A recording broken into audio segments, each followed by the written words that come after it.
I know. I want to get a mirror to put on that door so people can check themselves out, I've you know? never done a podcast with headphones. Really? Yeah. This is your first. Oh, How does it sound? That's a whole thing. I like it because it really puts you in the zone. Bring that little microphone in. Okay. Oh my God. Do your earrings feel okay?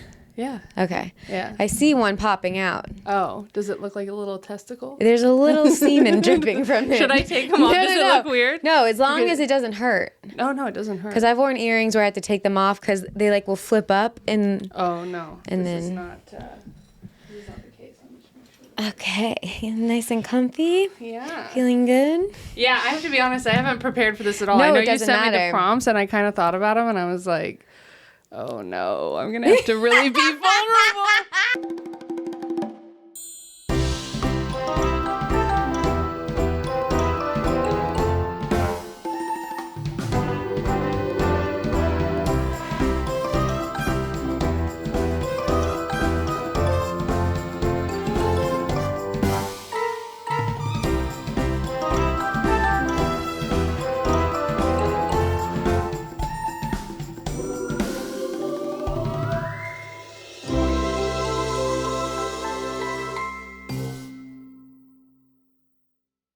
Been a week of vulnerability for me that I have not been prepared for. What started it off? Well, I'll tell you about it. Okay, later. we'll get to it. You gotta warm up Yeah, first. you can't put that Okay. piece of it on the internet. All right, that's fine. Your nails look very nice. Thank you. Is that Coca-Cola red or Ferrari red? I Those are think- the best reds, ladies. Are those OPI colors? Probably because I went in. See if it matches my Ferrari red. Oh no, it's darker. I think it's like that candy apple. Oh. Could be Cocoa. I don't know. So what happened is, did I tell you this? I went and got a Russian manicure. Do you know about the Russian manicures? I have no clue about this. Really? No. Okay, so Russian manicure, they don't use any water. What do you mean? Why did that make you uncomfortable? I don't know. I'm scared It's a already. dry ass manicure. Oh, no. It's not. Yeah. Okay, It's the menopause manicure. It's a dry manicure. I'm just kidding. Yeah. And everyone's there's no AC either. Yeah, But then there's exactly. very high It's just AC. it's an hour of hot flashes. No, so my friend told me about them, and she was like, "Well, that's what the Kardashians like. That's what everybody gets in LA now. That's bougie. So you need to go get a Russian manicure." And she went and got one in Encino. It's $80 For just a gel manicure. for a gel manicure. Okay. And if you're listening, a normal price is like $35. If you're lucky. If you find a good place. Yeah. And so she's like, I'm gonna go get one. If it's good, like, you should go try it. And these are acrylics. Like, I always have acrylics. And so I was like, I like my acrylics. Like, they don't ever break. I'm used to having them. I know my nails underneath are trash. And so I went because she said it was good. And the girl did a good job, but I've had acrylics for so long that, like, even with the gels on, they were like bending as they were growing out. But it's cool because they really get in there with the cuticle. Like, if you have like cuticle issues, Russian manicures are probably for you. But they're $80. But I've got a good lady who does the cuticles so well. Well, then you don't need it. I do think it's better, though, to do a manicure without water. But if you get acrylics, they don't use water. But now I'm thinking about it. There is no... I guess I was more imagining the feet soaking. Because my hands for gel, there is no water. But do they do the acetone thing where you have to, like, soak your fingers in? Yeah, so they don't even do that. They just go in with that like electric file and just like... Oh, just take it off. There's no liquid. I told you. It's a menopause manicure. It really is. I wasn't thinking of because they do the acetone and foil. I wasn't thinking about that as...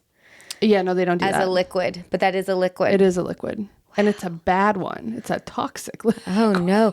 My next door neighbor was telling me her friend, but she thinks that her friend like gets her nails done often, like 2 weeks. Jesus. Got a freckle underneath her nail, and they think it's from the UV light from the gels. Yeah, probably. I mean, I think I have an age spot on my hand from...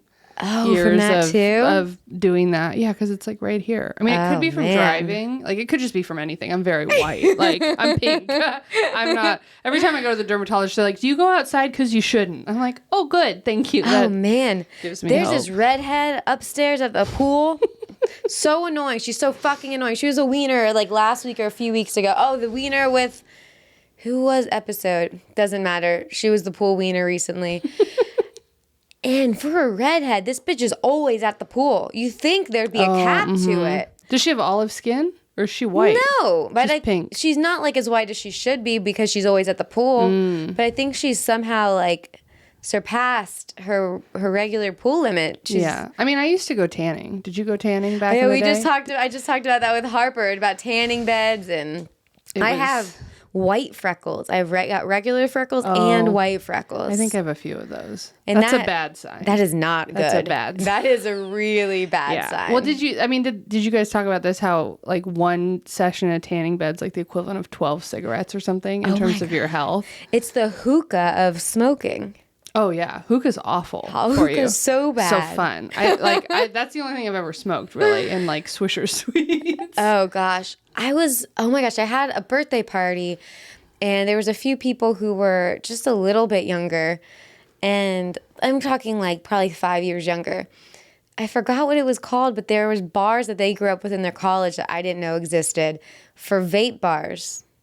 Oh. And I wish I remembered the name of it. And they were talking like, we had hookah bars. Yeah. It's their equivalent of a hookah bar. But hookah's more fun than vaping. Like vaping's not cool. Like people who vape, do you vape? No. Yeah. Get them. No, but people who vape, like they look as like victims to the vape as much as people who smoke cigarettes look like they're just like chained to this thing. But even more, they're sucking on that little tea. They just walk around with it in their hand. They're like, look at my vape. And then have you ever seen somebody when they lose their vape? Oh, it is just like if someone loses their phone. It is full panic. It's awful. Or like, especially because vapes they're worse than remote controls. Like they're constantly like falling in cracks. Yes. And one of my old roommates had a bunch of people over one day, and like this one guy, I mean, I thought he was gonna cry. He's like, "Where's my vape? You guys see my vape?" And then one day, I remember I lifted up the cushions, and there were like 3 of them, like the big ones, and I was like, "This dude, I'm gonna throw these away." They do look like the little evil Apple TV remote that you would always lose. They're awful. Remember when there was the USB vape? I feel like people don't do those anymore. Now it's like they're like big ones. What was the one? I just think of like the little ones now, but what was the one that did the lot of like all of the smoke? Was that the USB ones? Maybe. Like you'd be driving behind a car and there was just a car looked like it was on fire. No. I mean, one day vapes are getting so big they're going to be the size of MacBooks pretty soon. People are just be walking around like I haven't seen these big vapes. You haven't seen these where it's like it's basically as big as like my phone. It's like not as long, but it's like they're holding it and then they're like suck on this really quick. Or the ones that are like they're not as big as this, but they're as big as like this. Like they're holding on to it. Oh man. It's like a little wiener. I've seen the cube Yeah. and the little stizzy looking ones, but not the big boys. Yeah. I've looked away, I guess. What are those things? Have you seen these pouches that everybody sucks on now that have tobacco in them? There's pouches? Yeah, hang on, I gotta look it up. There's they're like these tobacco pouches, but they have oh man.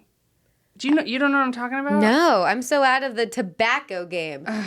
But every time Matt and I drive by smoke shops, we're like, these look so ridiculous. Smoke shops look like a club you'd go to at 15. But that's because smoke shops haven't like grown with the times. Like they've not done anything.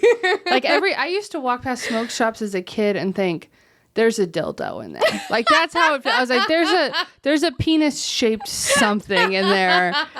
And it's not just smoking that's going on. Like, that's how I always felt. And I still feel that way. Yeah. Okay, what's it called? It's called... Oh, no. It's like a zins. A zins. Do you know what a zins is? No. A zins... Is there a photo? Let me see. No, it's just like a tobacco thing. But a zins is like... It's like a little pouch. So it's not like loose tobacco. I think it's just a little pouch that you put in. Like dip? Yeah. Yeah, it's like chewing tobacco, but it comes in a little pouch. Oh. But I think Zins are really popular with like younger people because it's not as gross. Mm-hmm. But there was, Becky Robinson, the comedian. Do you know her? Yeah. Yeah, she would she was talking about them on our podcast once. She's like, I'm hooked on Zins. And I didn't know what it was. And I was like, oh, that sounds cool. Maybe I should get hooked on those. And then I looked it up and I was like, oh, fuck no. It's just chewing tobacco?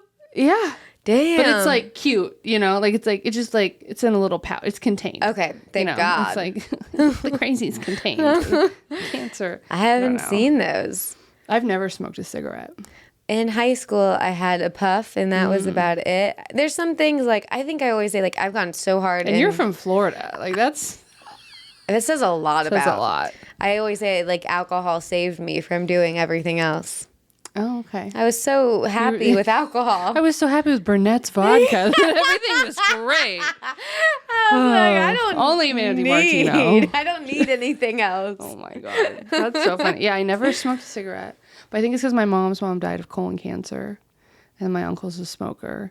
And then nobody in my family smoked. And so I was never around it. So I was never around people who were like, hey, do you want to try this? Yeah, me Until neither. like college. And I was like, no. By the time you hit college, you're like, I'm good. Yeah. I mean, we were. I don't think that goes for all.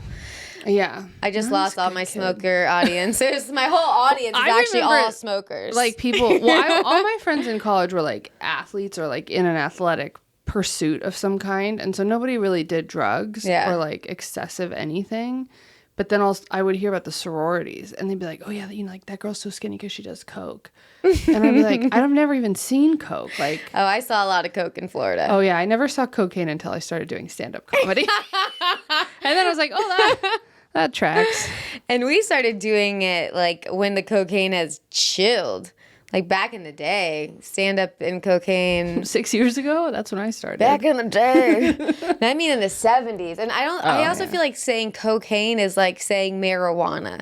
It's very not cool. Cocaine. The cocaine. I like the cocaine. The cocaine. The cocaine. I do like saying when people are like, oh, cocaine. I'm like, yeah, that sounds cool. It does. I like saying the full word. But I would never do it. No, I've also never done that. Like I said, I love my alcohol. Every episode I'm either like, wow, I've been drinking a lot, or I'm not drinking right now. Yeah. Let's see. I'm not a big drinker. I go in like bouts, but even then it's like I have like a couple drinks over, I don't know, the course of 2 weeks. That's great. Big drinker. Like I went to Hawaii recently and I think I probably drank every day I was there. Oh, well, that's different because it's like you go up to get a pina colada and you're like, this is 1,400 calories. And they're like, do you want a rum floater on that? And I'm like, how much will that make the drink? And they're like, $35. I'm like, yeah, sign me up, daddy. Like, and I walk back to the beach with to give my mom hers, and she's like, "What's that?" I'm like, "This is a $35 gut bomb." Yes, that is it in a nutshell. But they taste so good. Yeah, they were good. Okay, wait. So what's your vice? My vice? Oh, are you just like cool as a cucumber? What is my vice? It could be anything. I mean, I don't want to say food because it's not like I'm like shoveling, but I get lazy with like cooking. And so then when I'll wait all day to eat and then I get so hungry and then I need something like kind of quick. And so then I go to DoorDash and get like Panda Express. Ooh, Panda Express is so good. People in Los Angeles are very judgmental if you eat Panda Express because I used to get it when I worked in an office and like once in a while, I wouldn't get it all the time, but like when days were hard, I'd be like, oh, fuck, I gotta have some orange chicken. And they would look at me and they're like, oh my God, where did you even get that? And I was like, sorry, it's not sweet green, but. Nothing is better than Panda Express's orange chicken. No. Oh, especially if you got a mall and a food court. Sign me up. Oh, I'm just getting excited just talking about it. Panda, they pump the smell through to make you want to crave it. So that's part of the marketing ploy. Yeah, I don't know. Panda Express is good. What else? I mean, my vices. I don't know. If you don't have one, that's not bad. I mean, I used to say it was tortilla chips. I used to be like I remember when I would try to like go on diets when I was younger, and I'd be like, okay, Maria, no tortilla chips for 2 weeks. And I'm like, I can't do it. Was it the regular kind or the blue ones? Oh, not the blue ones. The real ones. The real ones for sure. I mean, I'm a big Mexican food girl, but so am I. I used to be really hooked on sparkling water. Like, that's not a real vice, though. They are pretty lame vices, but that's a good thing. Yeah, that's a good thing. Yeah, because I don't like all that stuff. Like, weed makes me sad. Alcohol, like, if I drink it in the wrong mood, it makes me sad. But tortilla chips. So why would I try? Yeah, but tortilla chips, man. That is euphoria, okay? I don't know where I'm looking, but that is euphoria. Oh, I think this is a great time. I'm 5 years old. What's your vice? Goldfish crackers. With some water with bubbles. Oh my God, no. I don't know. Yeah, I know. I really don't. Obsessive thoughts. That's my. I don't hang up late. I like to stay up late. I don't know. I'm a loser, I think. You're like, so what makes you cool, Maria? Hang on, nothing. Let me think about that. Nope, nothing. I like to shop. I mean, I probably shop more than I should, but even then, that's a good one. I can like control it. You know, when I go to Vegas, I have moments where I'm like, oh, I could just become a degenerate gambler, like right now. Like Vegas, you feel that way. You're like, one decision could end your life as you know it. And I don't feel that way about like drugs and alcohol. Like I don't look at a martini and go, this is it. Like, this is where it all comes crashing down. I don't do that. In Vegas, when I'm playing craps or poker, I'm like, oh, I could sit here all day. I could sit here all night. It's fucking good. I think we found it. I think that's a good one. It is. But even then, I go to Vegas, I don't know, once, twice a year. And then I'll lose like a couple $100. And I'm like, well, time to go home. It's time to go home. I did have a moment. Let's see, the last time I went to Vegas with my mom and my other friend. And I think we went for her birthday. And we went to the Aria because that was supposed to be like the fun casino to gamble in. And all the tables are expensive now on the Strip. Like there's nowhere cheap to gamble. And so there was this whole table of like young guys in suits this was like a wedding party or something. I was like, I'm gonna go hold my own with these guys. I'm really showing them. So yeah, and they didn't know what they were doing. And I was like, I'm gonna pull out my stacks of like 20s. And it was like, I think it was $25 a hand or something like that. And I thought, okay, I know what I'm doing. I can play the good odds and like make money. And if I can get up like $100, I'll walk away. Like I was like, and then I kept losing. And then the guys were such douchebags way they were doing stuff and like throwing money on the table and then losing it. Cause I think they were wasted and they had no idea what they were doing. And I was getting mad because then the dice would come around to me and I would throw it good and like do good shit. And then the like really cute Asian couple next to me, they were like, okay, this is good. Like, you know, like when you play, I don't know if you've ever played, like gambled with Asian people, but I played craps at a few different places in Vegas that trip. And there, like every Asian person I played with at the table had like their ritual and like things that they were doing, like very into it. And I was like, this is what I like. Like these people are meticulous. They know what's going on. Like they're not just over here being douchebags. And so that kind of ruined. Because I think I lost like $300. No! And I'm not like that. And after that, I was like, I'm going home! Yeah. What? I'm obsessed with Vegas. I am not. Did we talk about this last week? Did we? On my podcast? I don't know. I gotta look. I haven't edited it yet. That's so funny. We might have. Did I talk to you about the underbelly of Las Vegas and all the hookers? No. Oh, I didn't? Please tell. Oh, okay. Now, is that off topic for this pod? Is there a topic? I think we'll get to the stories. Okay. We can go wherever we want to go. Okay. I think hookers sound great. Okay, great. Me too. There's a guy, I forget his name, which is not nice of me to do on a podcast, but it's okay. He does like documentaries all over the place. He just does them everywhere. And he did one about like the underbelly of Las Vegas. And he went around with this woman who was a sex worker for like 20 years or something, a long time. And she finally got out of it. And she opened these safe houses for women who wanted to get out of like labor trafficking, sex trafficking, whatever, any of the trafficking that goes on there.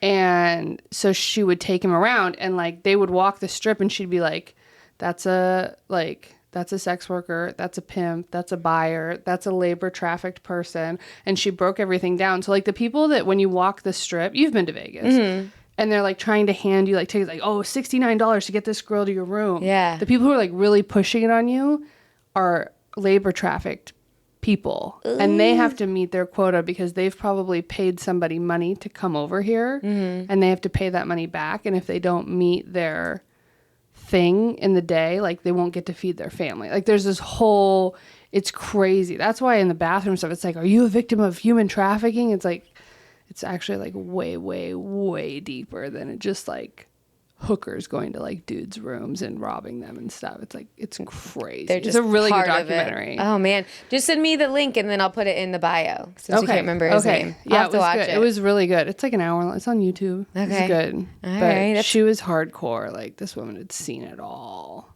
Damn. Like, she was talking about like how pimps, like they make you like fall in love with them.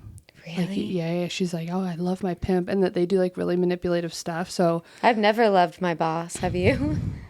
No, I've wanted to kill most of them.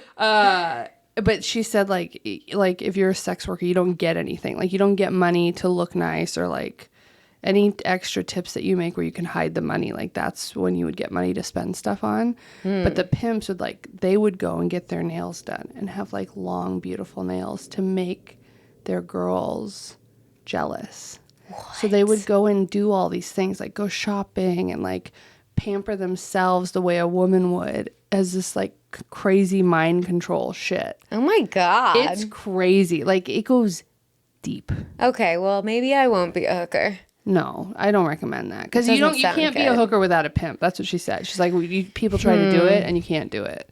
But she even goes like she'll point out the bathrooms like where the girls go to like hide from, you know, hotel staff, or like where they go to like fix themselves up after an appointment or whatever. Yeah, it's crazy. Jeez, I want to watch it.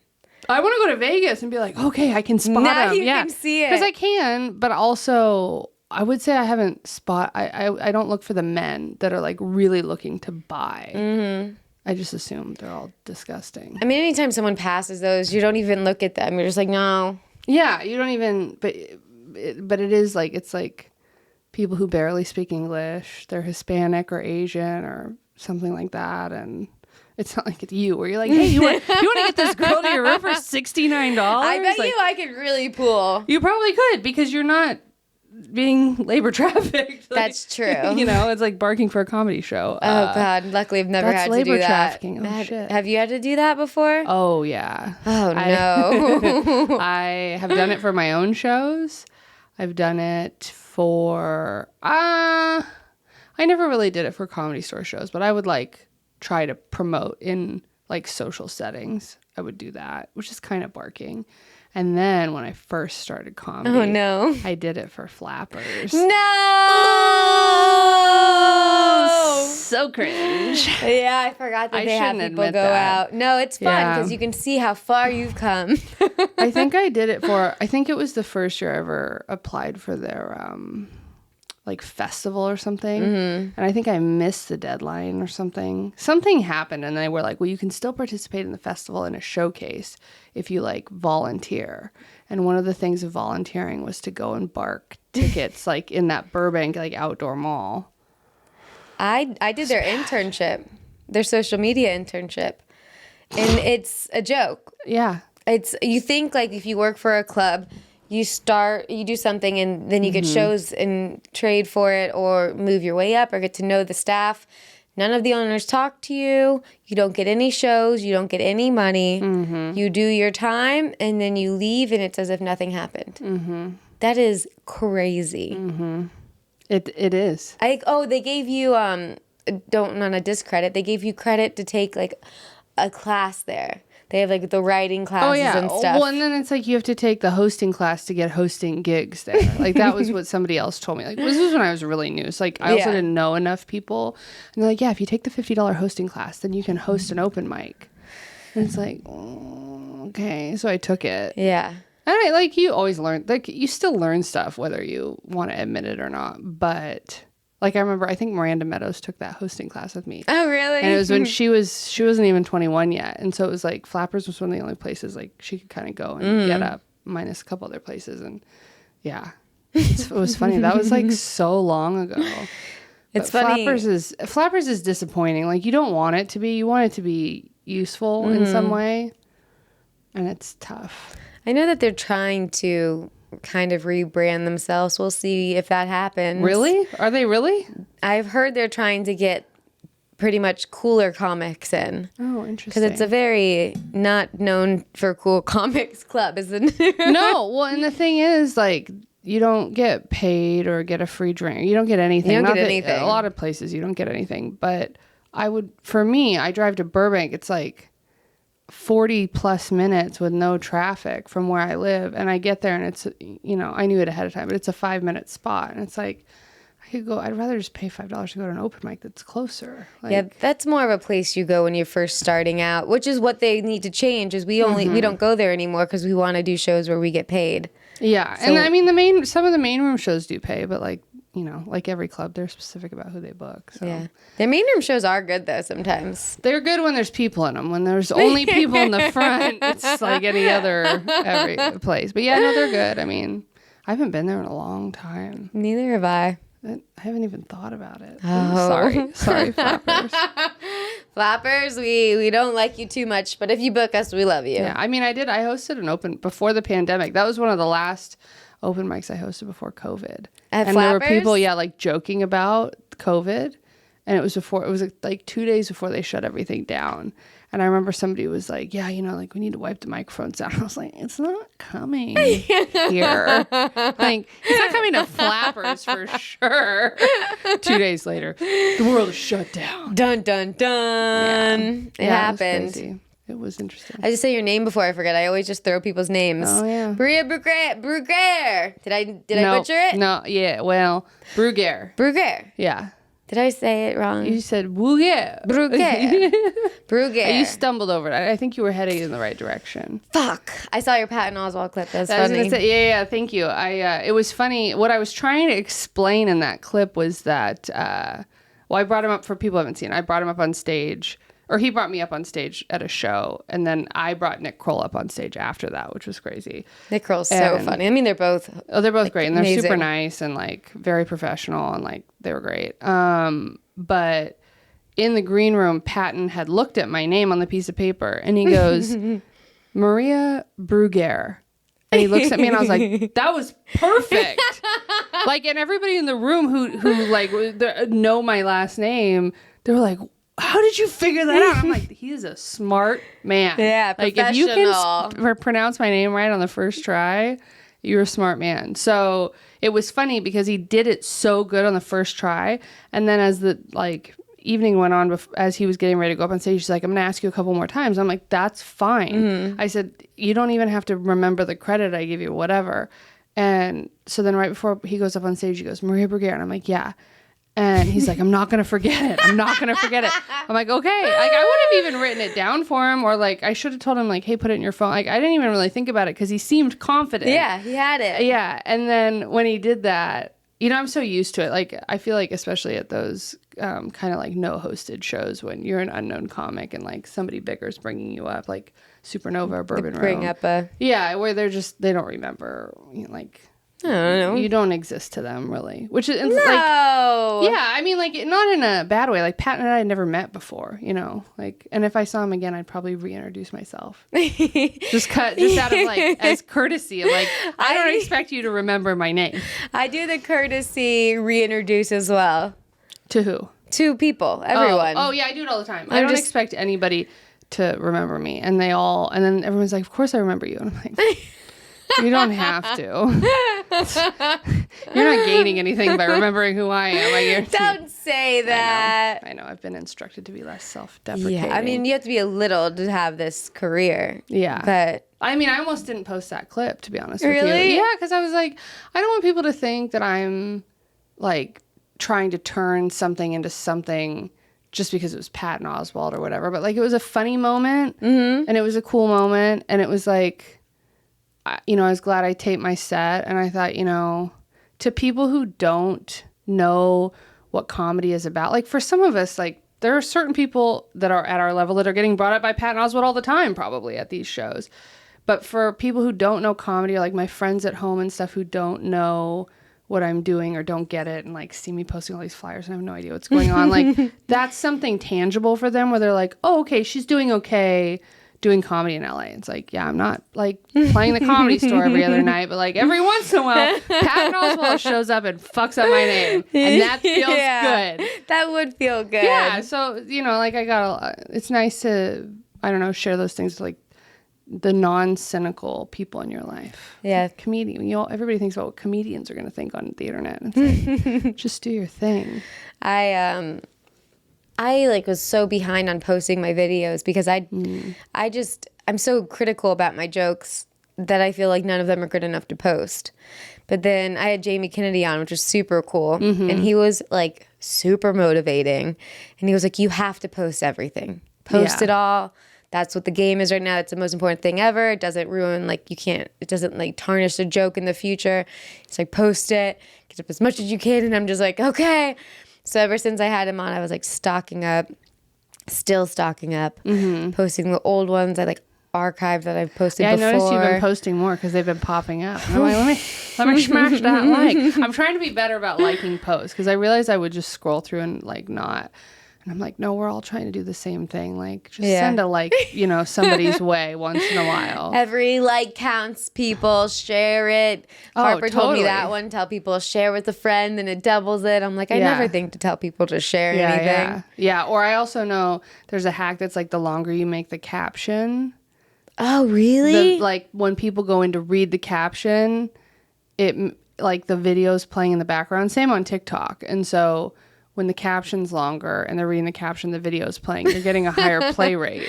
I'm going to make the longest caption. So once upon a time, I was a little girl thinking about starting stand-up comedy, but I was really into soccer and I was on this rec soccer team and there was this really mean girl named Stacy. Oh, Stacy sucked. She was a bitch. But then I got into stand-up comedy. But I've thought about that. I've thought about doing it like doing a really funny. I used to write really long captions.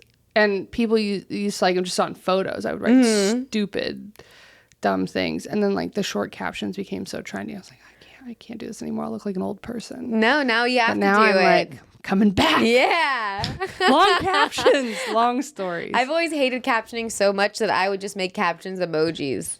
Oh, you're one of those. Which is a waste. Like, I'm just a hot girl. I just... Oh, no. The worst is the hot girl that always is like, I'm so full. I just had like a whole pie of pizza. I heard somebody at open mic the other day go, I don't know if I'm pregnant or I just ate a lot of Chipotle. And like, it wasn't hack because they really didn't know. And I was like, oh, that's wild. Ew. It was crazy. It was. I do love Chipotle though, so I'll give her that. I do give too. them that. But I don't eat the meat at Chipotle. That's what makes you like really bloated. Is yeah. the meat. I just go for like a veggie.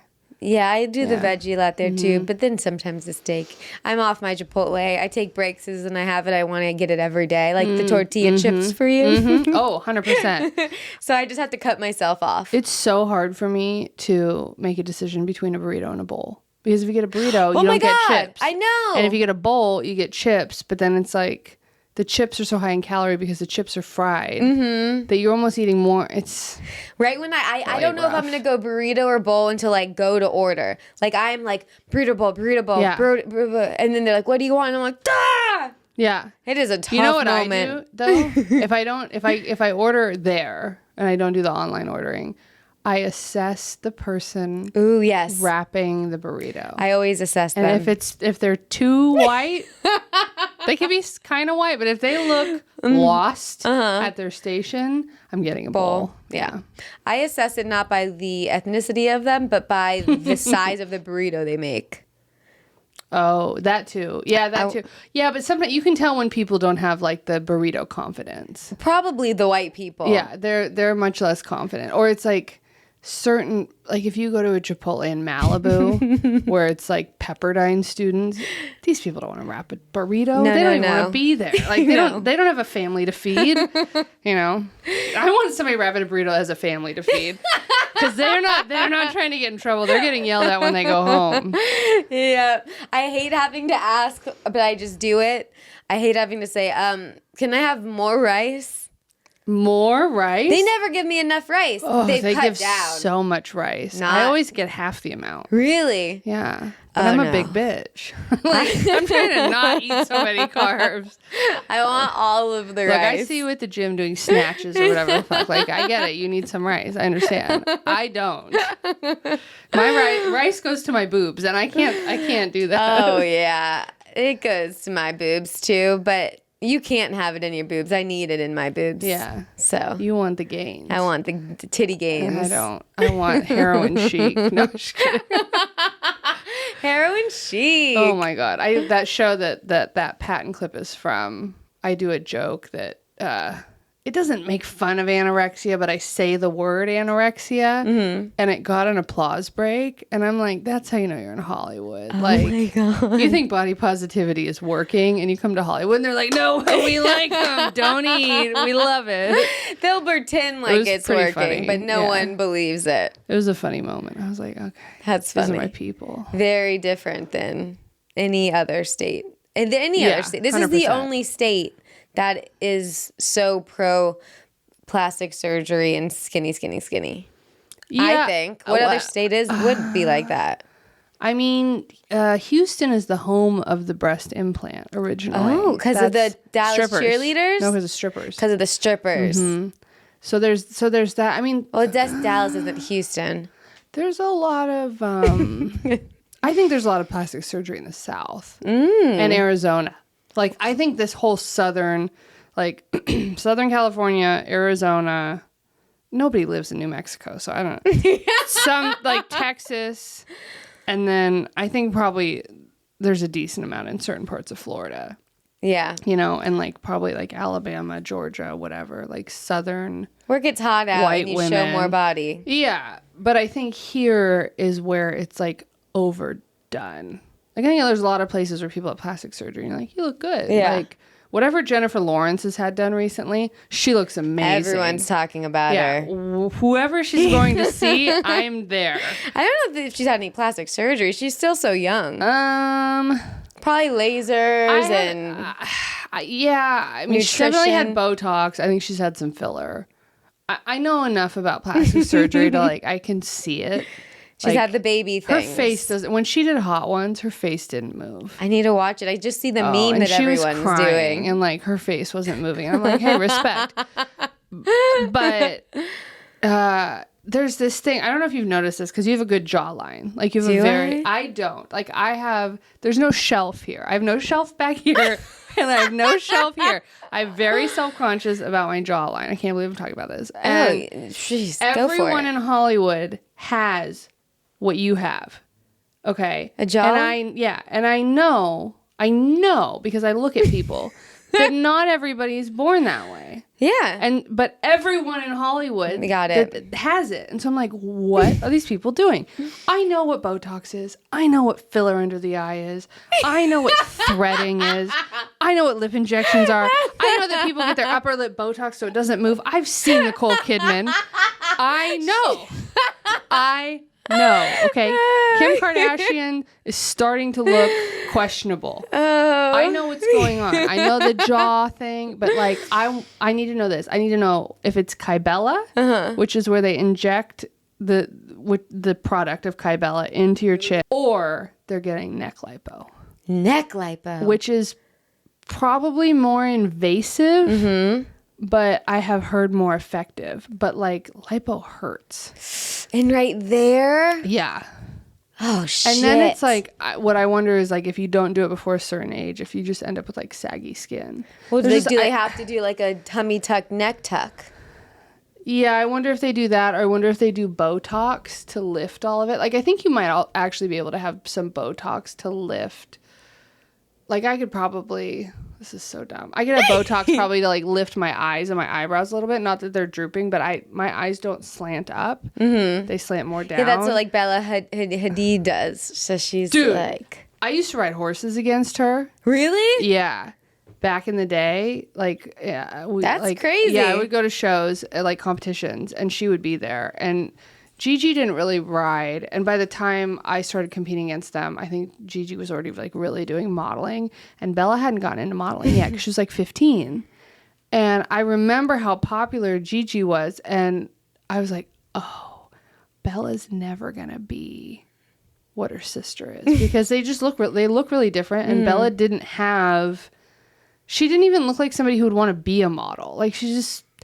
And I don't know who like, what kind of deal she made with the devil, but her face is so... Have you looked at before and after pictures of Bella? I love looking at before and after pictures of everybody. Yeah. It's so fun for me. So, I mean, and she looks fine now. Like, it's fine. Like, it's appealing, but, like, it's so different. And so when that one year they were like, Bella Hadid is the most beautiful woman in the world, and I was like, I don't think you guys know what you're talking about, because it's not natural. They just don't care. Tell me who's now. I mean, I know nobody is, and the more you learn, the more you're like, oh yeah, nobody's. But even the celebrities that you think are natural, they've had stuff done. Yeah, I want to know where the jawline is coming from. Isn't the one at the K that you said, isn't that what people also put in their lips? No. Kybella dissolves fat. Oh. So you wouldn't put that in your lips. I want some smaller lips. Where do I go? I know they're really small now, but like I kind of want to like get them smaller. Lip reductions are for other parts of your body, not for your mouth. Yeah. Okay. No, what is it? Restylane?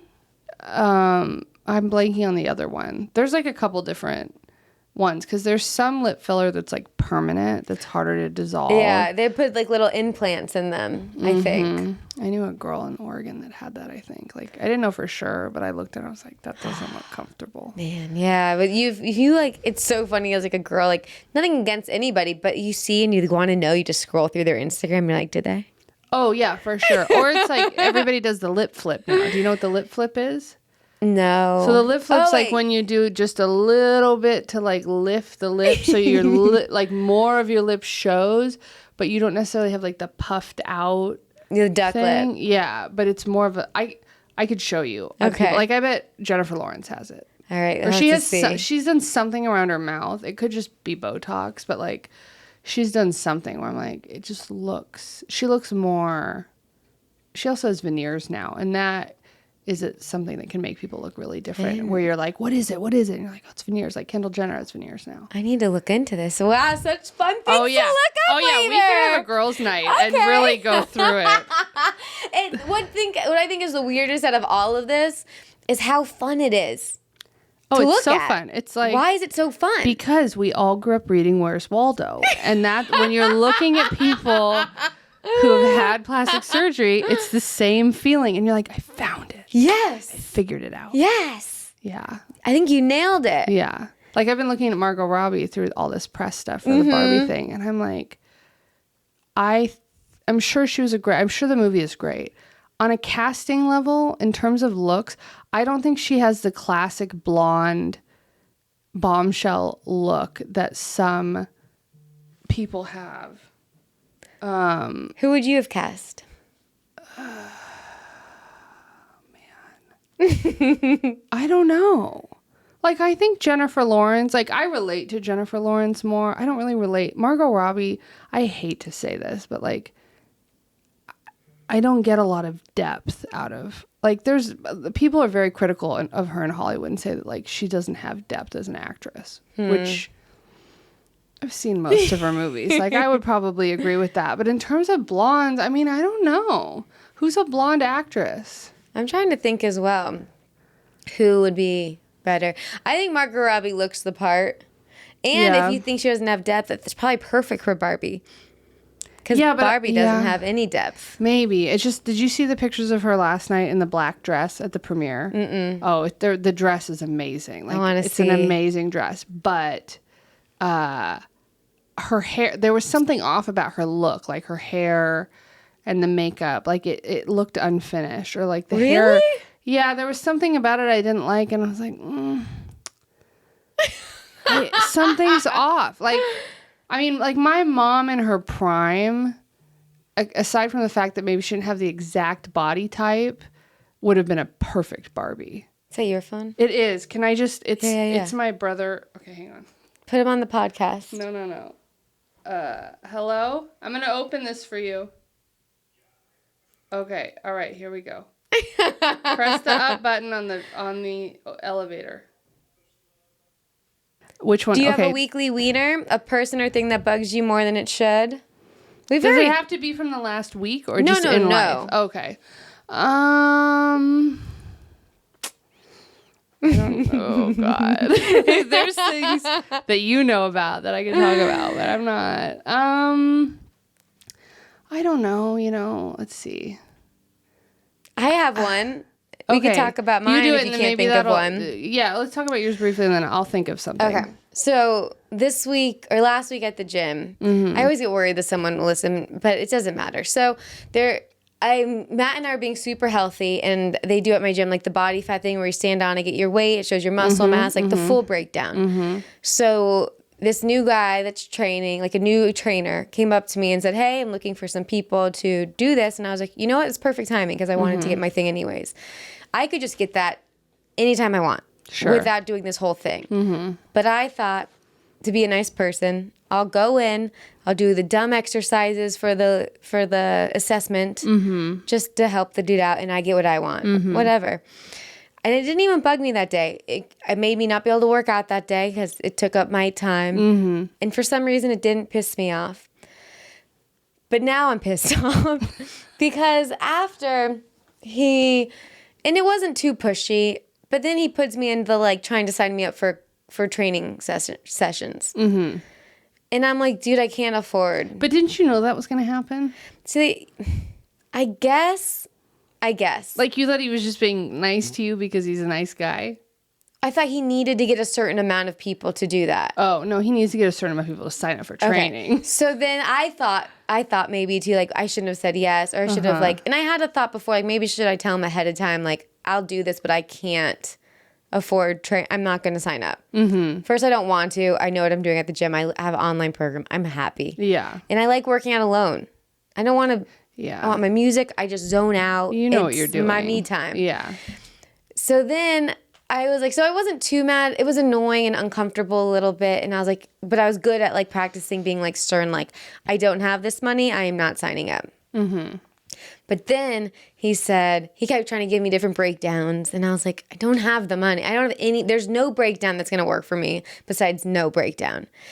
And then he was like, well, let's give you a complimentary session so that you can see what it's like. Have you never had anybody do this to you before? I feel like I have. You've never been given the runaround? I'm not good at the runaround because I'm too nice. Yeah, I see that. So maybe I hate the runaround. I hate the runaround. It makes me so uncomfortable. So tomorrow was supposed to be my free training. And today at the gym, I couldn't find him. So I was just like, cancel it. I'm not going to do the free training and extend this runaround. Got to stop the runaround. So I guess I don't know. I don't even know I could say I don't think he's the wiener. I think what you said, the runaround is the wiener. Because he's just trying to do his job. But also, if I say I don't have any money, like legit, I can't afford this, don't give me the free training to then try to get me to afford this because I can't make money up here.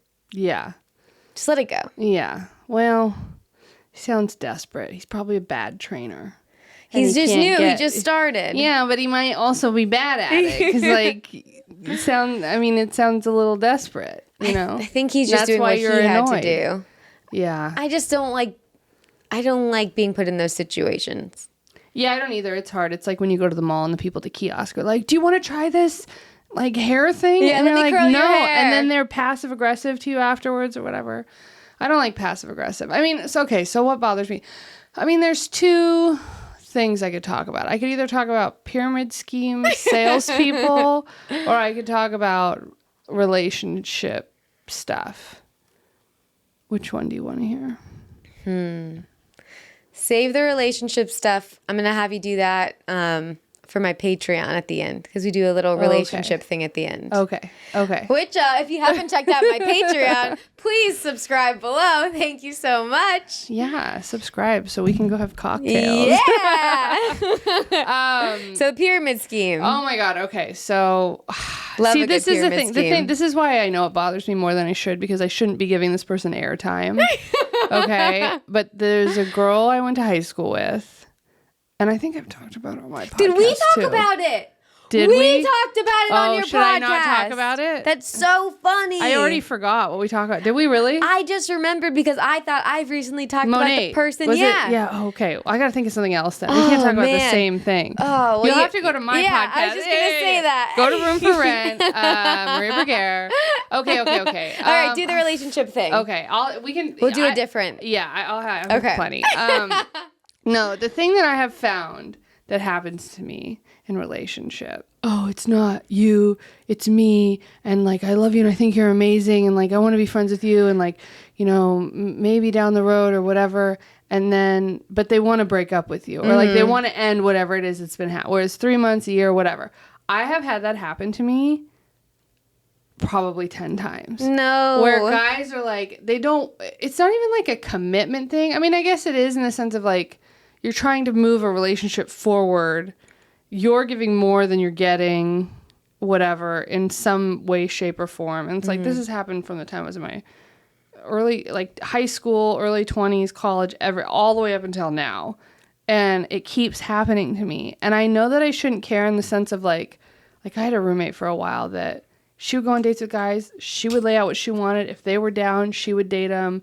And if it worked out, great. And if not, she would be like, there are 8 billion people on the planet. I'll go find somebody else. Like, very optimistic in that way. That's badass, I'm not like that. Where I'm like, and I'm like, no, there's nobody else. You were the one. Not even the one, but just like, you know, you like them. So you're like committed to like working things out. And so that bothers me because you're not making me feel better by saying like, oh, I think you're so great. Like, maybe this could work out in the future or whatever. What you need to say is, I don't like you enough. I never liked you enough. No. You know, like, but it's just like people, when you break up with somebody, if you're doing the breaking up with, the other person needs closure. Mm-hmm. And I think that people, men and women, need to be mature enough, not even brave, but like mature enough to be able to say that. Like, I remember one time I like had to break up with this guy. And I knew he really liked me, and I just didn't like him. I tried for, I don't know, we went on maybe like 5 dates, and I just knew. And I was like, I'm really sorry. And I maybe still did it over a text, but I said, I just don't like feel about you the way that you feel about me, and I'm just really sorry. And I know that he was upset, I know he was hurt, but I also know that like, my hope is that he got over it quicker because I was like honest. I wasn't just like, oh, you know, I'm going through something right now and I can't be in a committed relationship. Because that wasn't the truth. The truth was you repulse me in a sexual way. And that just is what it is. Yeah. And so I think instead of when you get dumped and somebody's like, it's not you, it's me. It's like, then I have to go talk to everybody else incessantly for like weeks on end to be like, do you really think he meant what he said? Do you really think that it's this? Do you think he's coming back? Do you think I should take him cookies? Like, don't take him cookies. No, I know that now, but it took me a long time to realize like, you know, if somebody lets you go, like, don't take them back or like, don't. I don't know. It's tough because it's very hurtful. Yeah. My mom and I say never put back on dirty underwear. That's like going back to an ex. Yeah. Never do it. And if you are, like, they better do something that's so grand to convince you where it's like they know that how bad, like, they screwed up. Like, it was just like this lapse of like, I don't know why I did that. Like, I need to have you in my life. Like, that's never obviously happened to me. I still feel like I'd be like, no. Yeah, because the thing is, once you get, like, there was this guy when I first moved to LA who, we were not in a relationship, but we, like, were doing whatever we were doing for, like, a year. And he would tell me, he's like, you know, like, when I'm done with girls, I just drop them. Like, I just drop them. And, like, he was a personal trainer. So Uh-oh. It was bad. I was, like, 22. Uh-oh. But he was like, I just get rid of them. And I was like, I always remembered that because it was a threat to me. It was like, if you disrespect me, I'm just going to drop you. That's so gross. Because I could, you know, go and find another girl in a heartbeat or whatever. And I was like, okay, I'll remember that. So then when things, like, I was kind of not really that into him. I was more just lonely because I didn't know anybody here yet. And so when everything kind of fell apart and he started putting like parameters up on like when we could see each other, what we could do. Like, things just started getting weird, and I wasn't into it to begin with. And so I was like, I don't want to, like, if you're going to do this, I'm not going to do it. Like, he's very manipulative. Like, I cried a lot. Like, it was, like, icky. Yeah, bad. Like, just when bad. you're in your early 20s, this is bad. And so then he kind of, like, wasn't trying to end it, was acting weird. And I was like, I just think this is done. Like, I think this is over. And he was still really mean about everything. And so then I would see him at the gym, and I would walk by him like I didn't know him. And he would then text me and be like, are you really going to walk past me like that? And I never responded. I never talked to him again. Good. He's a psychopath. Oh, yeah, 100%. Like, he had so many issues. But at the same time, I was like, you're not going to tell me how you treat people and then expect me not to forget that. Like, good that's for not, you. Oh, yeah. I was like, I remember being very proud of myself because that was like probably the first time I really cut somebody off like that, where I wasn't like holding out hope. But I didn't want to hold out hope for, like, he wasn't the kind of person you would hold out hope for. I also know, though, I hate to say it like this, but like, I know what I have to offer somebody. And if you don't want that, there's something wrong with you. Well, that's the most important thing. I'm you a have to good girl to have in your life. Like, that's, most people I think come around to that after the fact. Because I've had guys, there was a guy I dated in college who, like, years later, he was like, I'm really sorry about what I did to you. Aww. I was like, I don't really care anymore. It's always nice to get those texts when you don't care anymore as well. Yeah. Oh, yeah. But it is nice, guys, to send them. We don't care, but send them later or just on. say, hey, guys or girls, I don't like you enough. I like you. I want to be your friend. I don't like you enough. Like, just, I think, say it, because the wishy-washy thing, and it's like, I'm not holding out, like, wait 6 months and I'm going to figure out what's wrong with me and then come back. Like, I don't think you are. Well, also, like, the older you get, you're like, I don't have time to wait for people to just play around. No. And then you say that to them, like, well, you know, if I come back in 6 months and you're dating somebody, like, I'm going to be kind of bummed out. It's like, but you don't want me now. Yeah. 6 months isn't going to change anything. Yeah. They're just saying that because they don't want to say no, because they're too scared. Just like me with the guy at the gym. They don't want to be the bad guy. Yeah. Yeah, you don't want to be the bad guy. I don't want to be the bad guy. You said yes to a fat consultation or whatever he wanted to give you. And you're like, I think I'm good. That's all they do is they go like this. And they go, I think you've got about 30% body fat. You stand on this machine and it does it, which, yeah. I mean, I got my printout. Now I just got my and then they printout. manipulate some element of that to tell you why you need a personal trainer. Yeah. And you're like, I think I just need a Stairmaster. You need to go for a run. Yeah. So that's a good wiener. That is a strong wiener. it is it's a big 8-incher. Yeah. Yeah. Man. Yeah. I felt that wiener. Yeah. That was a lot. It was like a serious one. It's good though. Yeah. A lot more serious than mine. Me just not being able to say no. No, it's okay. I mean, I think as women, it's hard to say no as a woman. Like, you're not raised, maybe Gen Z is different now, but I don't think women are good at, like, asking. I'm not good at asking for what I want. Even people are like, you're a boss ass bitch. You're bossy. Like, you know what you want. Like, you're a woman in charge. And I'm like, yeah, but ask me where I want to eat. And I'm like, I don't know. So cliche. But no, it's I mean, true. really, like, you get tired of making decisions. Yeah. And then you're just hungry. Yeah, and tired. It is the best though when you know exactly what you want. Oh. And then you get there. Yeah, or you know exactly what you want and you say to the other person, let's go here. And they go, I don't think so. No. I'm like, well, I'm going then. But I'm the kind of person where I'm like, I'll go by myself. Smart.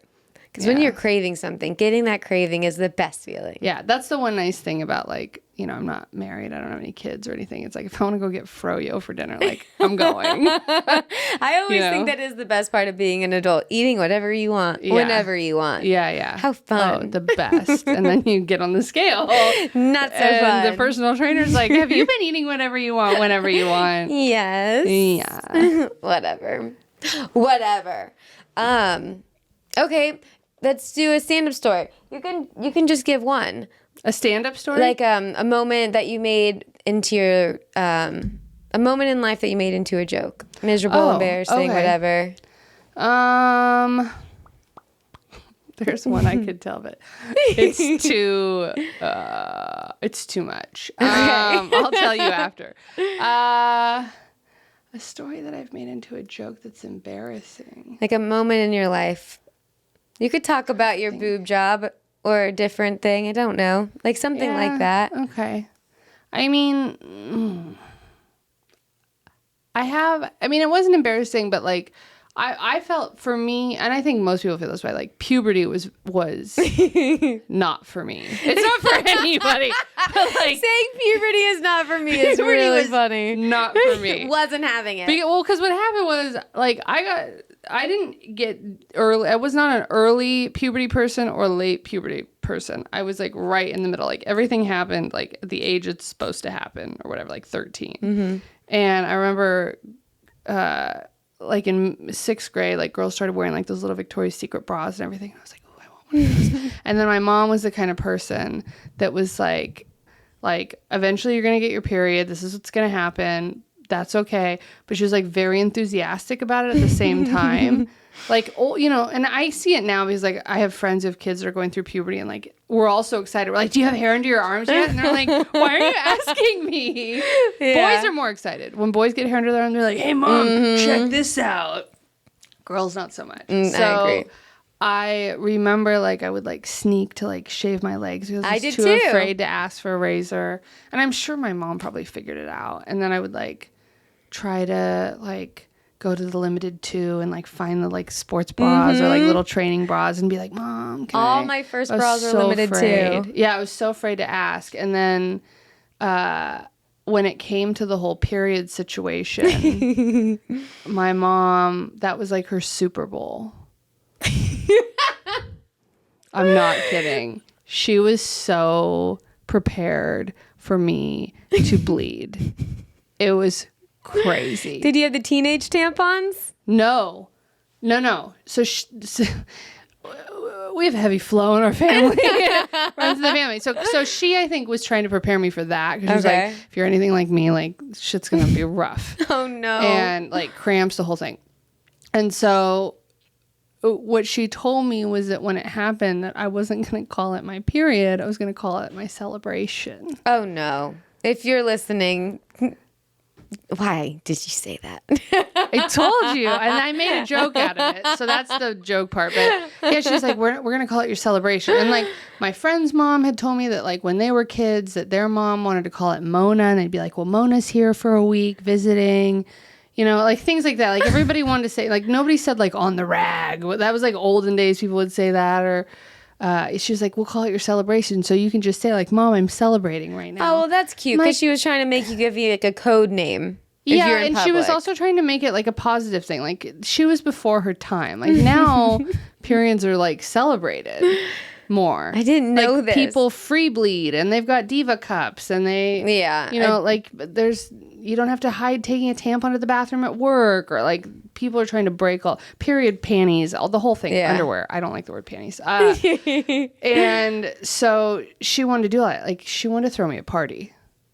And I was like, we're not having a vagina party. We're not doing that. I'm not throwing, no. Bunch of like hormonal 13-year-olds. Yeah. Who's bleeding? Yeah. And let's see. I think my one friend had gotten hers already, and then like nobody else. It was like weird. And so she had bought me a cake, like a red velvet cake. No way. I love that. And then she bought me a bunch of like coming of age movies that I probably never watched. They're probably like Robert Redford. Like in the joke, I always say she bought There Will Be Blood. That's like, perfect. Yeah. But yeah, she bought me like true coming of age movies. And then I remember like coming home from school. I remember being mortified of like, okay, like I have these pads, like I've got to figure this out, and like is everybody gonna be looking at my butt because I have like diaper butt? You know, like the whole thing. I'm sure every girl has gone through that, and so I was horrified of that. And then I had really like heavy periods like right away, and like horrible cramps. Like I would come home from school and like OD on Aleve and like just go to sleep. Oh, it was awful. But when I got my period for the first time, it was in the spring. And so I came home and she had all that stuff. And then my dad came into the kitchen and he had like a little Tiffany's box. And in the Tiffany's box was a bracelet. It's the necklace that matches this, the heart. Do you remember those? Yeah, they were really of course. popular, the like Tiffany heart. And the thing is, when you get one of these bracelets, is you usually put your initials on one side and then the date of why you're getting it and who it's from on the back. And so he hands me the box and I'm like, what is this? And he goes, it's for your celebration. Oh no, don't ever say that again. That's wild. Dad. That's very nice. Because my mom was like, you were going to respect this girl going through puberty or whatever. Because like I had friends whose dads didn't even know when they got their period. Yeah, like, my dad didn't know. I would not want my dad to know when I got my period. Yeah. But my dad is progressive. I mean, he's a good dad. Very good dad. No, it's a very good thing. Parent. There's definitely nothing wrong with that. But I mean, as a teenager, horrifying. I would not want my dad to know. Horrifying. So he gives me that and I open it and it's this necklace. And on the one side it has my initials and on the other side it has the date of my first period ever. And it says, love, Dad. And the date of my first period ever in my life was April Fool's Day, 2001. No way. Yeah.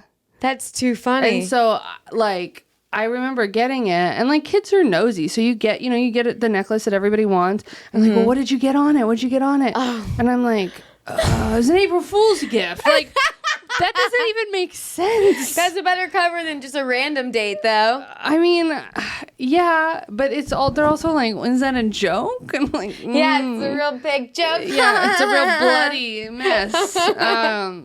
Yeah, so that was my, I don't know, periods for me. I always wanted, like, I would always envision, like, okay, there's just a button I can push. I'm going to push the button and it's just going to stop happening. That would be nice. Because they were so awful for me for so long. Are they better now? I have an IUD. Oh. So it's... Stop that shit. They're great, yeah. I highly recommend IUDs. Like, people who are afraid of getting an IUD, you shouldn't be. They're the best. I just stick to the pill. Classic. I'm very sensitive to estrogen. I cry enough as it is what I'm saying. I don't need to be psychotic. Yeah, a lot of people can't do the pill. Yeah, I've done the pill. I've done the NuvaRing. That's not worth it. Don't ever do that. That. And that's it. And the IUD. This is my second one. I got my first one right after Trump got elected. And I went in. They said everyone should go get one. Yeah, and the lady that put mine in said that that IUD insertion had gone up 800%. No way. 800. I'm like, whoa. That's crazy. Wild. Yeah, it was crazy. But I mean, I could give you a whole tutorial on like how to get an IUD without it hurting, but I don't want one. That's a different podcast. That's good though. I mean, that's a good moment to write into a joke or to have a joke. Yeah, it was fun. I mean, I don't do the joke very often because some people are so averse to like period jokes. It's like it kind of depends on where you are. I got a tampon joke. The thing I like about it is that it involves my dad, and I did very early on in like my comedy life. I told it at a bar show and he was there and all the men gave him like a standing ovation. Aww. And I was like, this is feminism. That's a good memory. Drunk men in a bar and they're like, yeah! Beer's on me. Yeah. My dad's like, it's really not the big of a deal. That's sweet though. Mm-hmm. Yeah, it was fun. That's a good one. Yeah. Well, is there anything you want to plug? Say your podcast again as well. I know we snuck in the middle, but that went so fast. I love talking. That was to you. nice. You're the best. Yeah. Yeah. You can listen to my podcast, Room for Rent. You can watch it on YouTube, Spotify, Apple, and SoundCloud. The YouTube is my YouTube page, Maria Bruggere, and then all the socials for that are at Room for Rent Pod, and then. My socials are at Maria Bruggere everywhere, except for TikTok is just at Bruggere, which is Bruggere. Follow, like, share, subscribe. Tell me you hate me. Just do something. I'm sure there's somebody out there that would like to tell me that, but oh no, don't say that. Well, thank you for doing it. Yeah, this is so fun. Yay. Thanks for having me on. I'd come back anytime. Okay, great. And thank you for watching. Bye. Bye.